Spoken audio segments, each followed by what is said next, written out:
Elizabeth Carter moved through the kitchen with practiced calm, checking each detail one last time. The table had been set hours earlier, the white linen pressed smooth, the plates aligned with quiet precision, candles waited unlit, their wicks trimmed just enough. From the oven drifted the familiar warmth of cinnamon and baked apples, a scent that always made the house feel smaller and safer, as if the walls leaned in to keep the world out. She paused, hands resting on the counter, and listened. The house was still. No footsteps, no voices, only the soft hum of the refrigerator and the ticking of the clock above the doorway, counting down to Michael's return. 35, she thought, a milestone he'd brushed off with a smile when she mentioned it, insisting it was just another year. But Elizabeth had wanted this evening to feel different. Not grand, not loud, just deliberate. A moment that said, I see you. I chose this. I'm here. She adjusted the small arrangement of flowers near the window, then stepped back. The living room looked the way she had imagined it. Warm, orderly, touched by quiet celebration. A few strings of lights traced the bookshelf. A simple card rested beside the cake, its envelope unopened. Everything had a place and everything waited. Margaret Carter moved easily between the kitchen and dining room, her presence steady and reassuring. She had rolled up her sleeves earlier without being asked, offering help in that gentle way of hers that never felt like supervision. Now she straightened a napkin, then glanced at Elizabeth with an approving nod. It looks lovely, Margaret said. He'll feel it the moment he walks in. Elizabeth smiled, a little self-conscious despite herself. I hope so. Margaret's eyes softened. You always do this, she said. You think things through. That's a gift. Elizabeth accepted the compliment with a quiet breath. Her relationship with her mother-in-law had grown into something she valued deeply, built on small gestures, shared routines, and an unspoken understanding that care didn't need to be loud to be real. Margaret had raised Michael on her own, and Elizabeth respected that history, the discipline and restraint that had shaped them both. Michael had been away for 5 days, another business trip, another city she hadn't visited, another set of plans he hadn't fully explained. Elizabeth had learned not to ask too many questions about his work. He shared what he wanted when he wanted. It wasn't secrecy, exactly, more a habit of containment. He kept things close, as if language itself cost something. She rinsed her hands at the sink and dried them carefully. In the mirror above the hallway console, she caught her reflection and studied it for a moment. The dress she'd chosen was simple, the kind she wore when she wanted to feel composed rather than noticed. Her hair was pinned back neatly. Her face, pale but calm, showed only the faintest trace of the long day she'd spent preparing. At the hospital, Elizabeth was known for her precision. A hematologist trained to read patterns most people never saw, she worked within narrow margins where patience mattered as much as skill. She trusted protocols. She trusted evidence. And she trusted that consistency over time made things safer. At home, she trusted Michael. Or rather, she believed she did. The thought came uninvited, passing through her mind like a draft under a door. She dismissed it, focusing instead on the memory of their early years, late nights at the university, shared ambitions, the sense that their lives were unfolding along parallel lines. Marriage had been steady, predictable, built on routines that felt solid enough to last. And yet, sometimes, Elizabeth felt as though she stood just outside a room Michael never fully opened. He was affectionate, thoughtful in his own way, but emotionally reserved. When she asked about his projects, his answers were careful, abbreviated. When she spoke about her patients, he listened, nodded, offered support, then returned to his own silence. It had always been this way. She had told herself that love did not require complete transparency, only commitment. A sound from outside broke her thoughts. Tires on gravel. A car slowing near the gate. Elizabeth's heart lifted, quick and familiar. She moved toward the window, peering through the glass as headlights cut briefly across the yard. A smile formed before she could stop it, reflexive and warm. "He's home," she said softly. Margaret reached for her hand and squeezed it once. "Go," she said. "I'll light the candles." Elizabeth stepped toward the door, the house holding its breath with her. The evening she had built so carefully was about to begin, and with it, another year of a life she believed she understood. Even as a quiet, unnameable unease lingered just beneath the surface, waiting for a reason to speak. The sound Elizabeth heard was not what she expected.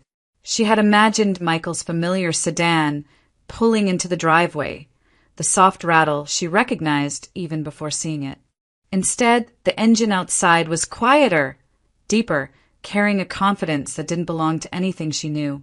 The headlights swept across the front windows, brighter, sharper. Before cutting off, Elizabeth froze for half a second, her hand still resting on the doorframe.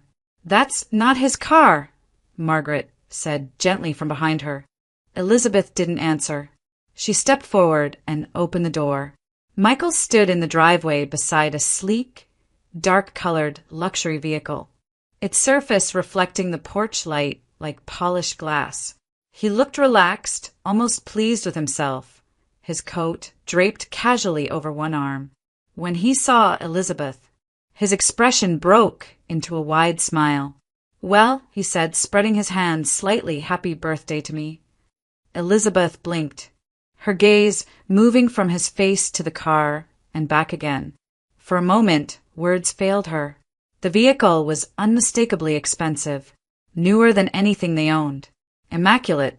"You bought this?" she asked carefully. Michael laughed, leaning in to kiss her cheek as if the question itself were trivial. "I did. Decided it was time. 35 isn't exactly 25 anymore." Elizabeth felt the warmth of his kiss, but it didn't settle her. "When?" she asked. "I mean, how? We were talking about saving for the house." "I remember," he said, lightly waving a hand. "Plans change." She stepped aside to let him pass, her eyes drawn again to the car. The interior lights glowed softly as Michael locked it, revealing a cabin that looked untouched, pristine. Inside the house, the familiar warmth returned, but something in Elizabeth had shifted. Michael greeted Margaret with a quick hug, accepting her congratulations with easy charm, as though arriving in a luxury vehicle unannounced was the most natural thing in the world. Over dinner, Elizabeth tried to focus on the celebration. She poured drinks, smiled at the right moments, listened as Michael talked about his trip in broad strokes, meetings, delays, nothing specific. When the conversation circled back to the car, she asked again, keeping her tone neutral. "So, was this planned? The purchase?" Michael glanced at her, his smile tightening just enough to notice. "I picked up some extra work," he said. "A good contract. One of those opportunities you don't pass up." "What kind of contract?" Elizabeth asked. "You didn't mention it before." He shrugged, cutting into his food. It came up quickly. Nothing dramatic. There was again that careful narrowing of detail. Elizabeth nodded, though her mind kept moving. The timing felt wrong. The secrecy felt unnecessary. Michael had always consulted her on major decisions, or at least informed her afterward. This wasn't like him. "I just wish you'd told me," she said quietly. "It's a big purchase." Michael sighed, setting his fork down. "Elizabeth, it's not a problem. It's my money, and the car is already paid for. You don't need to analyze everything." The words weren't harsh, but they closed the door all the same. "I wasn't trying to analyze," she replied, instinctively softening her voice. "I was just surprised." "Well, consider it a shared surprise," he said, his tone shifting. "Smoother now. You can use it too. Might even make your commute easier, right? No more buses in winter." Elizabeth looked at him, caught off guard by the sudden generosity. It was true. Having a car like that would change her mornings, shorten her days. The offer felt practical, reasonable. "Michael," she began, then stopped.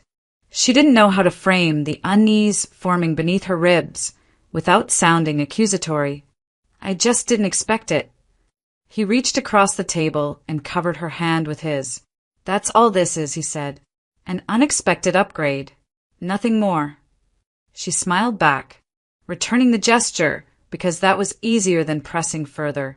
Politeness settled over the moment like a thin veil, hiding what she couldn't yet name. But as the evening continued, Elizabeth found herself glancing toward the window, where the car sat quietly in the driveway. It didn't belong to the life she thought she knew. And for the first time, the sense that she was missing something important refused to fade, no matter how carefully she told herself everything was fine. Elizabeth hesitated for only a moment before agreeing to drive Margaret home. Michael suggested it casually, as though it were the most natural next step, an opportunity to break in the new car, to get comfortable with it. Margaret smiled, already reaching for her coat, clearly pleased by the idea. Outside, the night air was crisp and quiet. Elizabeth unlocked the car and slid into the driver's seat, her movements careful, almost formal. The interior smelled new, leather and something faintly metallic, untouched by time or routine. The dashboard lights glowed softly as she adjusted the seat, her hands steady despite the unfamiliarity. Margaret settled into the passenger seat, fastening her seatbelt with a satisfied nod. "It's very smooth," she said as Elizabeth eased the car out of the driveway. Michael always liked nice things. Elizabeth didn't respond right away. The steering wheel felt responsive beneath her fingers, the engine barely audible as they merged onto the road. Everything about the car suggested ease and control, and yet she felt neither. Her focus stayed sharp, her posture attentive, as if she were driving something fragile rather than powerful. They talked as they went about the dinner, about Margaret's neighbor, about nothing in particular. Elizabeth listened and answered when appropriate, but her thoughts kept drifting. The car moved through the streets with an unfamiliar grace, and she couldn't shake the sense that she was occupying a space that didn't belong to her. At Margaret's house, Elizabeth parked carefully along the curb. She stepped out to help her mother-in-law, waiting until she was safely inside before returning to the driver's seat. Margaret waved once from the doorway, her figure briefly framed by warm light, then disappeared. The street fell silent again. Elizabeth exhaled slowly and started the engine. As she pulled away from the curb, something caught her eye in the rearview mirror. A pale rectangle lay on the back seat, half hidden against the dark upholstery. She slowed instinctively, then pulled over beneath a streetlight. The car idled as she twisted in her seat, reaching back. The object was a photograph, slightly bent at the corners, its surface worn from being handled. Elizabeth held it between her fingers and froze. The man in the photograph was young, with tired eyes and a faint, guarded smile. His face was thinner than she remembered seeing it in the hospital, but unmistakable all the same. Daniel Hoffman. Her heart stuttered, then began to race. For a moment, she simply stared, the streetlight casting a harsh glow across the image. Daniel was one of her patients, critically ill, battling a rare blood disorder that had weakened him week by week despite treatment. She knew his face too well, the pallor, the quiet endurance, the way his eyes searched hers every time she entered his room. Elizabeth swallowed hard. Why would his photograph be here? Her mind moved quickly, searching for explanations, each one less convincing than the last. Perhaps the car had belonged to someone else before Michael bought it. Perhaps Daniel had sold it months ago, long before his condition worsened. Perhaps the photograph had nothing to do with ownership at all. But none of those thoughts settled her. A familiar, uncomfortable awareness rose in her chest, the same feeling she experienced when lab results didn't align with symptoms, when something vital was missing from the equation. the kind of unease that demanded attention, no matter how inconvenient. Elizabeth closed her eyes briefly, pressing the photograph flat against the seat. The image of Daniel's face overlapped with the memory of him lying in his hospital bed, monitors quietly tracking his fragile progress. He was fighting for time, for breath, for the possibility of recovery, and she was sitting in a car that might once have been his. The idea made her stomach tighten. She started the engine again, her movements slower now, more deliberate. The road ahead seemed longer than before, darker despite the streetlights lining it. The hum of the tires against the pavement sounded louder, insistent, as though echoing her thoughts. By the time Elizabeth pulled into her driveway, the photograph lay beside her on the seat, impossible to ignore. She turned off the engine and sat in the quiet, her hands resting in her lap. If this car had been taken from someone who was dying, if it had been obtained under circumstances she didn't yet understand, then what Michael had called a harmless purchase was something else entirely. And whatever the truth was, Elizabeth knew she could no longer pretend she didn't feel it pressing closer, demanding to be faced. Morning settled over the hospital in layers of quiet efficiency. Elizabeth Carter walked through the sliding doors just after sunrise, her badge clipped neatly to her coat, her expression composed. The familiar scent of disinfectant and brewed coffee met her as it always did, grounding her in routine. Whatever questions had followed her through the night, this was where she knew who she was and what was expected of her. The hematology ward was already awake. Monitors hummed softly. Nurses moved from room to room with practiced coordination. Elizabeth reviewed charts at the central station, her eyes scanning lab values and notes with focused precision. Her hands did not shake. Her voice, when she spoke to staff, remained calm and steady. To anyone watching, it was an ordinary morning. Only when she reached Daniel Hoffman's room did she slow. He was awake, propped slightly against his pillows, his face drawn but alert. The 4-line ran steadily at his side, and the monitor traced a fragile rhythm that Elizabeth had learned to read instinctively. She greeted him with a professional smile, checking his vitals, asking routine questions about pain and nausea. Daniel answered politely, though fatigue weighed heavily on him. After finishing the exam, Elizabeth hesitated. She adjusted the chart on the foot of the bed, then met his eyes again. "Daniel," she said gently, "there's something I need to ask you. It's not about your labs." He frowned slightly. "All right." She chose her words with care. "Your car," she said. "Do you know where it is right now?" Confusion crossed his face, followed by surprise. "My car?" "Yes," Elizabeth replied. "Have you sold it recently?" Daniel shook his head slowly. "No, I haven't sold anything." Her chest tightened, but she kept her voice even. "Have you given anyone permission to manage it on your behalf?" He exhaled, the effort visible. "I signed a power of attorney before I was admitted. Temporary. My executive assistant handles things when I can't." Elizabeth nodded. "Her name is Veronica Hayes?" "Yes," Daniel said, relief flickering in his eyes at her knowledge.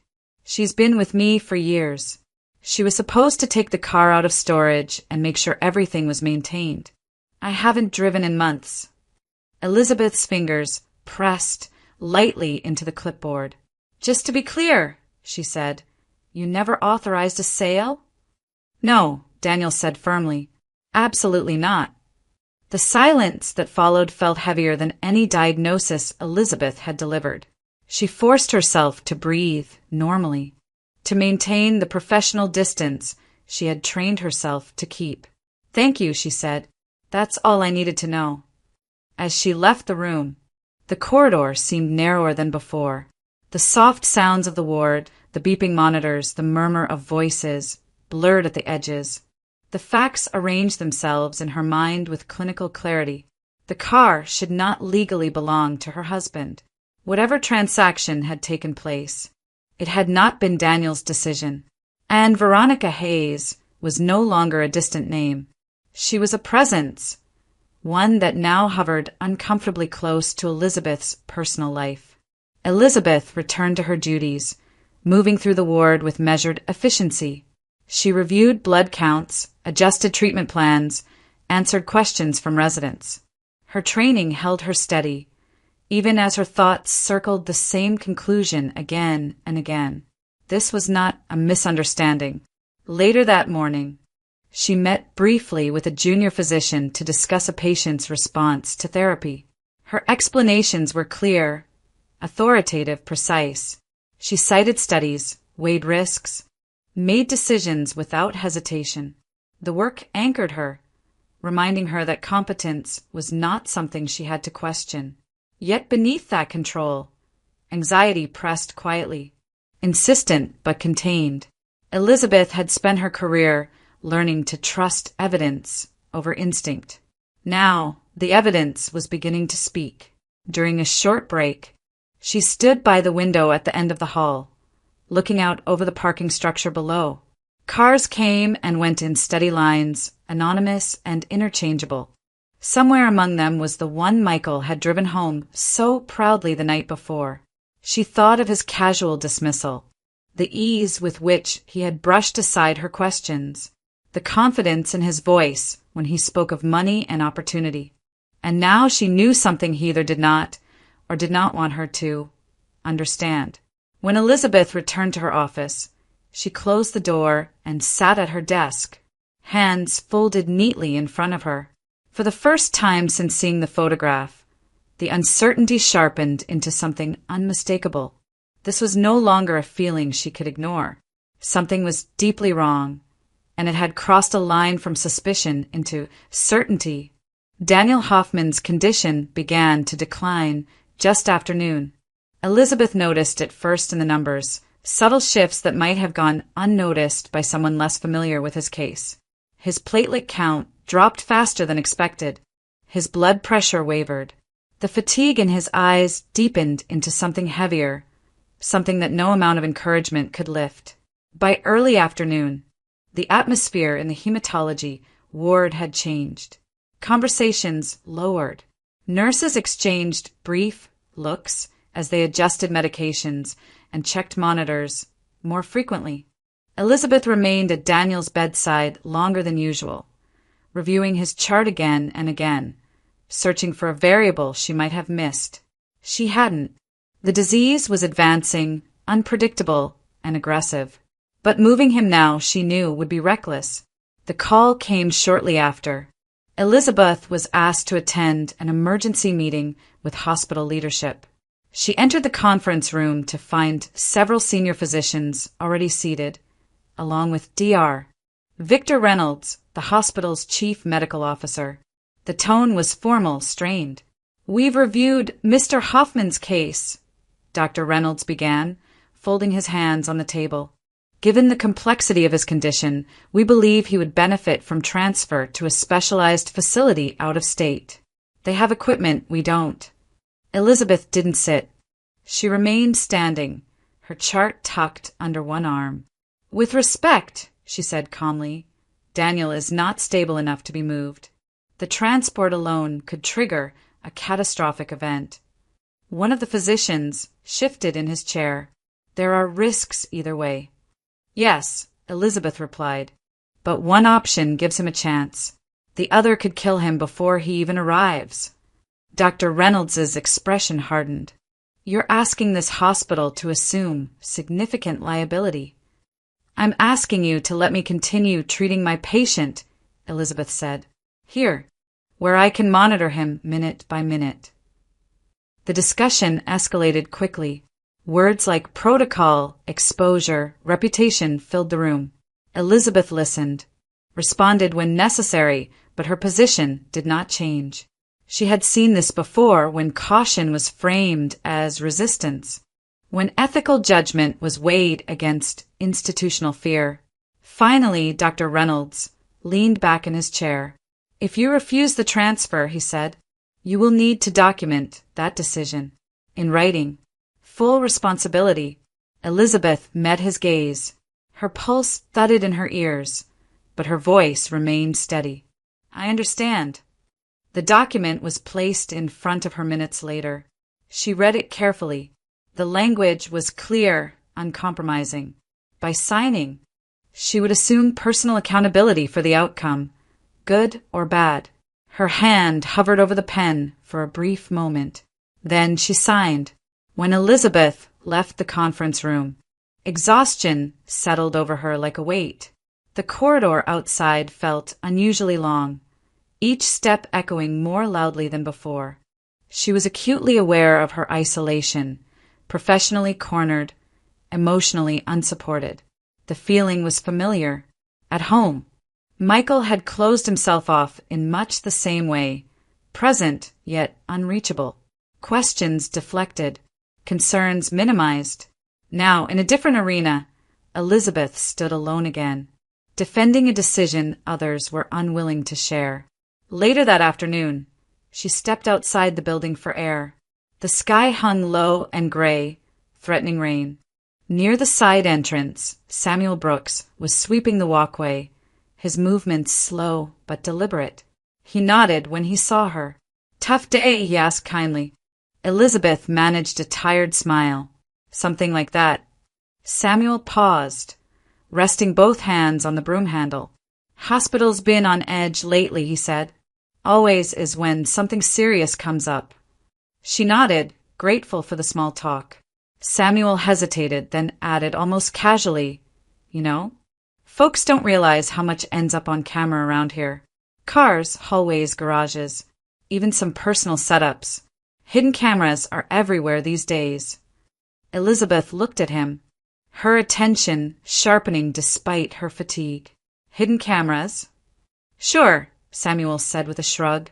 "People want to protect what's theirs, or prove something when words aren't enough." The comment lodged itself in her mind, quiet but persistent. She thanked him and returned inside, finishing the rest of her shift in a haze of consultations and chart reviews. By evening, Daniel's condition had stabilized, barely, enough to justify her decision, at least for now. When Elizabeth finally sat alone in her office, the day caught up with her all at once. Her shoulders sagged. Her eyes closed for a moment longer than intended. She had chosen the harder path again, one that demanded courage without offering reassurance. And as the hospital lights dimmed outside her window, Elizabeth understood with unsettling clarity that both her professional life and her marriage were asking the same thing of her: to stand alone, and to decide how much truth she was willing to face. Elizabeth did not sleep that night. She lay still beside Michael, listening to the rhythm of his breathing, counting the seconds between each rise and fall of his chest. The house was quiet in the way it always was after midnight, when even familiar rooms felt slightly foreign. Her thoughts moved carefully, deliberately, as if she were examining fragile evidence under a microscope. By morning, the decision had already been made. It surprised her how calm she felt about it. At the hospital, she moved through her rounds with controlled efficiency, her voice steady, her posture composed. She checked Daniel's labs, adjusted his treatment, spoke with nurses and residents without betraying the storm of calculation unfolding beneath her calm exterior. Every action felt precise, as though she were conserving energy for something that mattered more. When her shift ended, Elizabeth did not go straight home. She walked instead toward the side parking area, where Michael's car waited among rows of others. The vehicle looked unchanged, clean, flawless, anonymous. She unlocked it and slid into the driver's seat, closing the door behind her. The familiar scent of new leather filled the cabin, sharp and almost intrusive. Elizabeth sat for a moment, hands resting lightly on her knees. This was not jealousy, she told herself. She had already moved past that word. Jealousy implied uncertainty, emotion without proof. What she felt now was clarity, cold, steady, unavoidable. The questions had reached a point where answers were no longer optional. From her bag, she removed a small device wrapped in tissue. It was compact, unremarkable, easily overlooked. She turned it over in her hand, noting its weight, its quiet simplicity. The suggestion Samuel Brooks had made the day before returned to her with uncomfortable precision. Hidden cameras are everywhere these days. Elizabeth worked carefully, methodically. She chose a discreet angle inside the cabin, one that would capture both the driver and the front passenger without drawing attention. Her movements were deliberate, practiced, as though she were performing a familiar procedure. She tested the placement, adjusted it once, then again, until she was satisfied. Throughout it all, her breathing remained even. When she finished, Elizabeth sat back and closed her eyes briefly. A wave of something like grief washed over her, not for what she knew, but for what she might soon be forced to see. The possibility weighed on her chest, heavy and undeniable. She opened her eyes and stepped out of the car, locking it behind her. That evening, Michael returned home later than usual. He mentioned work, deadlines, vague frustrations. Elizabeth listened, nodded, asked nothing. She noticed the tension in his shoulders, the way he avoided meeting her eyes for more than a moment at a time. She noted it all with a strange detachment, as though observing a case from a distance. After dinner, Michael's phone rang. He glanced at the screen and stood abruptly. "I need to take this," he said. "Work." Elizabeth watched him leave the room, her expression unchanged. She waited until the house was quiet again before turning on her computer. The software loaded slowly, each second stretching longer than the last. Elizabeth sat upright at the desk, hands folded in front of her, her posture composed despite the tightness in her chest. She was ready, or as ready as she could be. Elizabeth reminded herself that truth, once seen, could not be unseen. Whatever waited on that screen would change something permanently. The comfort of not knowing would be gone, replaced by certainty, clean, sharp, and unforgiving. As the first image flickered to life, she kept her gaze steady, her face calm. She did not flinch. She did not look away. Whatever was coming, Elizabeth Carter would face it with the same resolve she brought to every irreversible moment in her life. Not because it was easy, but because it was necessary. It was past midnight when Elizabeth finally pressed play. The house had gone still in the way it only did after Michael left. No footsteps overhead. No muted sounds from another room. She sat alone at the desk, the laptop's glow casting pale light across her hands. Outside, the street was quiet, the world reduced to a handful of dim porch lights and the occasional passing car. The video loaded without sound at first. A grainy image of the parked vehicle framed from inside the cabin. The angle was steady, unobtrusive. Elizabeth adjusted the volume, then folded her hands at her lap and waited. The driver's door opened. Michael slid into the seat, phone in hand, his movements relaxed and familiar. He checked the mirrors, glanced briefly at the street, then leaned back as though settling into a routine. Elizabeth watched his face on the screen, searching for something. Hesitation. Guilt. A trace of the man she thought she knew. There was none. A moment later, the passenger door opened. Veronica Hayes entered the frame.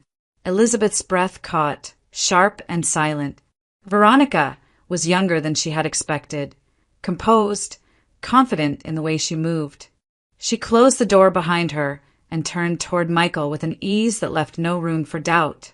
"Finally," Veronica said, smiling. "I thought you weren't coming."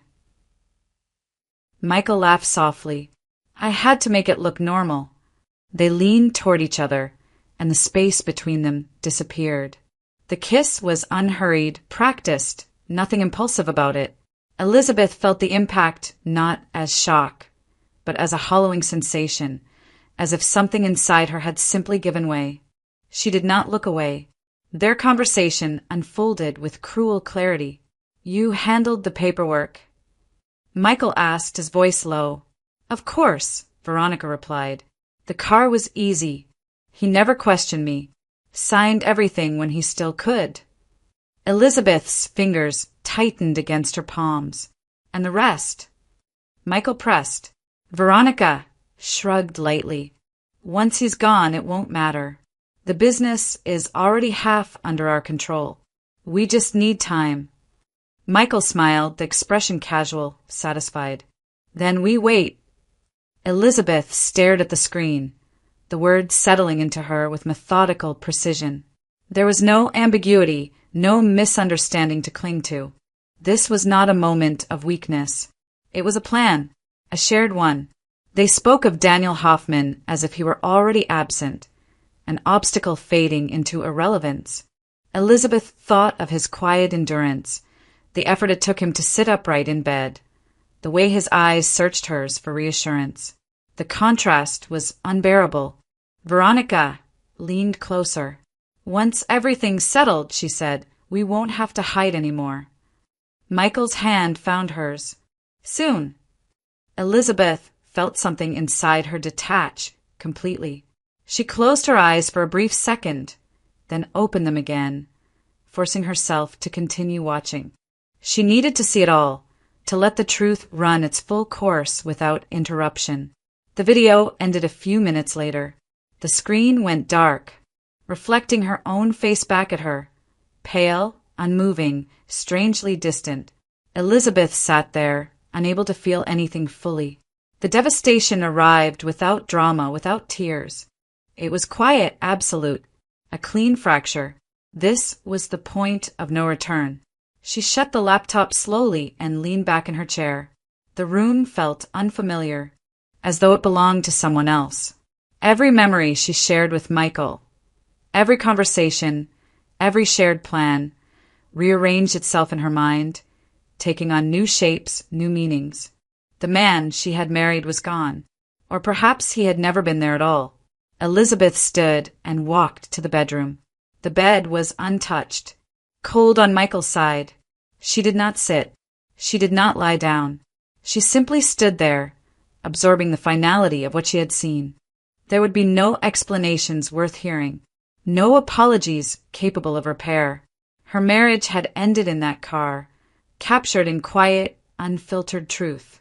Elizabeth returned to the desk and copied the file carefully, saving it in more than one place. Her movements were precise, efficient, devoid of emotion. It felt like completing a task she had been trained for, even if she had never imagined needing the skill. When she finished, she closed the computer and turned off the light. In the darkness, the numbness remained. But beneath it, something steadier had begun to form, an understanding that whatever came next would be built not on hope or denial, but on certainty. And certainty, once claimed, could not be given back. Elizabeth did not pack much. She moved through the house with quiet purpose, choosing only what was necessary. Clothes for a few days, her work documents.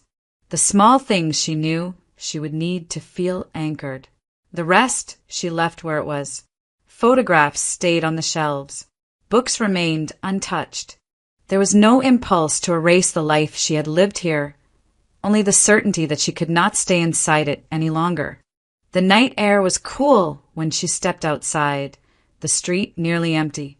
She closed the door behind her without looking back, the sound soft but final. For a moment, she stood on the porch, breathing steadily, then walked to her car and drove away. Margaret answered the door almost immediately. She took one look at Elizabeth's face and stepped aside without asking questions, guiding her inside with a hand at her back. The house was dim and quiet, lit only by a lamp in the living room. Elizabeth set her bag down and finally allowed herself to sit. "It's Michael," she said, her voice low but steady. "He's been unfaithful." Margaret did not ask for details. She did not question the claim or suggest misunderstanding. She simply nodded, her expression tightening with a mix of shock and recognition. "I believe you," she said.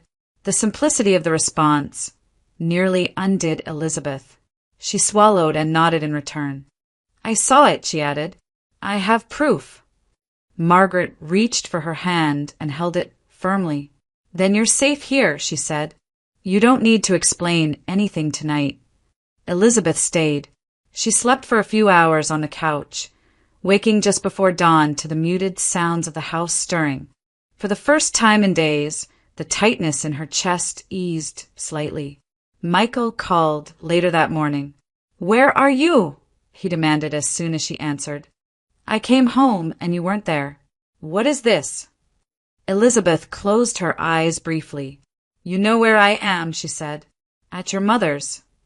There was a pause, then a short laugh. "You're overreacting," Michael said. "I worked late. You disappear in the middle of the night and expect me not to ask questions." "You were not at work," Elizabeth replied calmly. His tone shifted, irritation creeping in. "You're imagining things again. This is exactly what I mean. You jump to conclusions." Elizabeth felt no anger now, only clarity.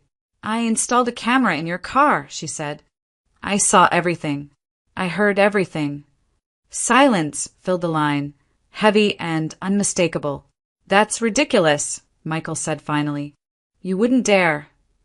"I did," Elizabeth replied, "and I won't pretend anymore. I'm filing for divorce." His response was sharp, defensive. "You think this makes you clever? Sneaking around, spying on your own husband? You're blowing this out of proportion." Elizabeth listened without interruption. When he finished, she spoke once more. "I'm not interested in arguing. The evidence exists. Your mother knows. This is over." She ended the call before he could respond. Margaret stood in the doorway, having heard enough to understand. She did not say Michael's name. She did not defend him. Instead, she poured Elizabeth a cup of tea and set it in front of her. "You did the right thing," she said quietly. "Leaving takes strength. Staying would have taken more from you than you could afford to lose." Elizabeth wrapped her hands around the warm mug, feeling a strange mix of grief and relief settle into place. The loss was undeniable. The life she had built, the future she had imagined, it was gone. But beneath the ache, there was something lighter, something closer to freedom. She had not shouted. She had not begged for explanations. She had simply stepped away. And for the first time since the truth had revealed itself, Elizabeth felt grounded in her decision. Not hardened, not bitter, just done. The marriage was over. What remained was hers to rebuild. Daniel Hoffman slipped into a coma just before dawn. Elizabeth was notified by a nurse who spoke quickly, her voice tight with urgency. By the time Elizabeth reached the intensive care unit, the room was already crowded with machines. The steady rhythm of the ventilator filled the space, measured and mechanical, while monitors traced lines that told a fragile story. Daniel lay motionless, his skin pale beneath the harsh lights, his body doing only what the machines allowed. Elizabeth stood at the foot of the bed, absorbing the reality she had prepared for but hoped to avoid. She reviewed the chart, checked the medications, spoke briefly with the attending physician. Every step followed protocol. Every decision was defensible. And still, the weight of it pressed down on her chest. Within hours, the pressure began. She was summoned to an administrative office where Dr. Victor Reynolds waited, his expression cool, guarded. He did not offer a seat. "If Mr. Hoffman doesn't recover," he said, "the circumstances of his care will be reviewed." Elizabeth met his gaze. They should be. Dr. Reynolds's lips thinned. "You refused the transfer. You signed the responsibility statement. The board will need someone accountable." Elizabeth understood what he was saying without him having to say more. If Daniel died, the hospital would not share the burden. It would place it squarely on her shoulders. She returned to the ICU and resumed her watch. Late that morning, as Elizabeth stood beside Daniel's bed reviewing the latest vitals, the door opened. She turned and saw Veronica Hayes enter the room, composed and immaculately dressed. A man followed her, older, carrying a leather folder, his expression cautious and professional. "I'm here on official business," Veronica said coolly. "This is a notary." Elizabeth's spine straightened. "This is an intensive care unit," she said. "You need to leave." Veronica smiled faintly. "Daniel asked me to handle matters like this if something happened. He won't mind." "He is unconscious," Elizabeth replied, "and you will not conduct legal proceedings in this room." Veronica stepped closer, her tone sharpening. "You don't have the authority to stop me." Elizabeth felt the familiar surge of resolve. "I do," she said, "as his attending physician. As long as he is my patient, his safety comes first." The notary hesitated, glancing between them. Veronica's composure cracked just enough to reveal irritation. "You've already interfered enough," Veronica said. "If anything happens to him, that's on you." Elizabeth did not raise her voice. "Leave," she said again. "Now." The silence that followed was heavy, decisive.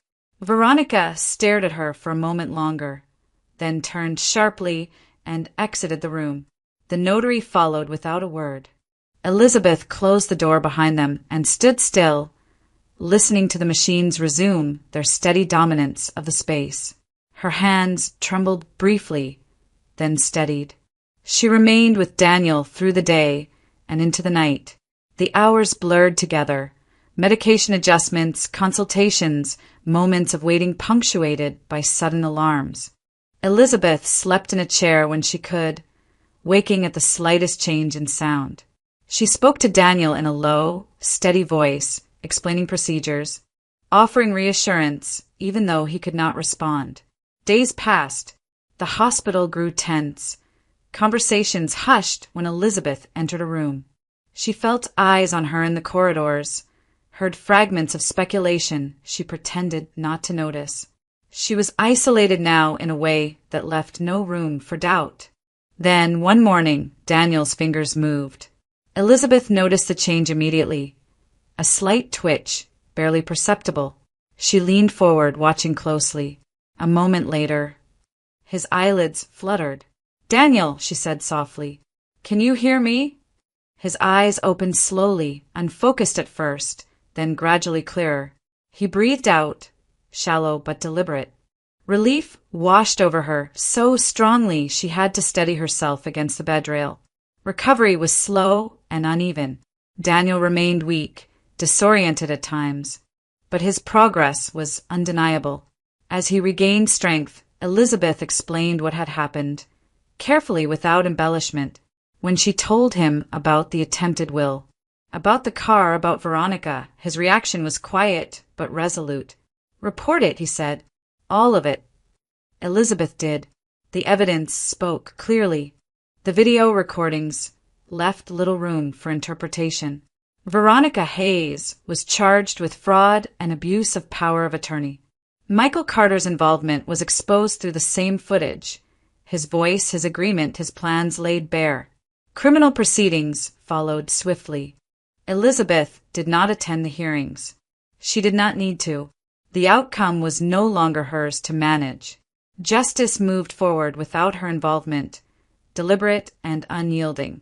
When the verdicts came, there was no sense of triumph, only a calm acknowledgement that truth, once documented, could not be undone. At the hospital, leadership shifted. Dr. Reynolds was removed from his position after internal review.